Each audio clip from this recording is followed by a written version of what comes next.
Inaresto ang isang bumbero sa Davao na nangmolestya umano ng kanyang 3 anak. Ang asawa pa mismo ng suspect ang nagsuplong sa kanya. Makibalita tayo kay Argil Relator ng GMA Davao. Sa kulungan ng Talomo Police Station sa Davao City ang bagsak ng isang bumbero matapos umano niya molestyahin ang 3 niyang anak na babae. Base sa report ng pulisya, 2 taon na nakalipas nang simulang molestyahin ng sospek ang 13 taong gulang niyang panganay sa kanila mismong bahay.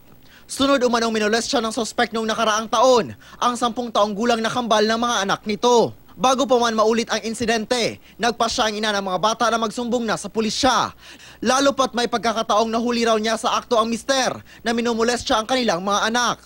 Itinanggi naman ng sospek ang mga paratang sa kanya. Pirmiro to sa mga kadlawon. Ginasulod niya iyang kamot sa iyang kuan, iyang underwear niya. Murag na siya, ginahikap niya ba mo nang curious lang ko.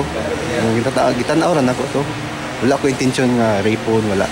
Dagdag pa ng sospek, lagi siyang wala sa kanilang bahay dahil nadistino siya sa New Corellia Fire Station sa Davao del Norte. Maglambing lang ba?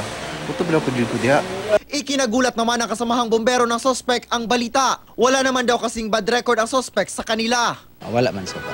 Kini lang nakalitan mi kay nganong nabuhat ni. So ginaimbestigahan kay namo unsa gyud mga rason na ni.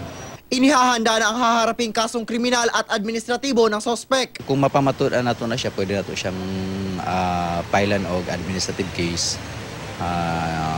Possible siguro basig grave misconduct. Argil Relator, Nagbabalita, Pilipinas.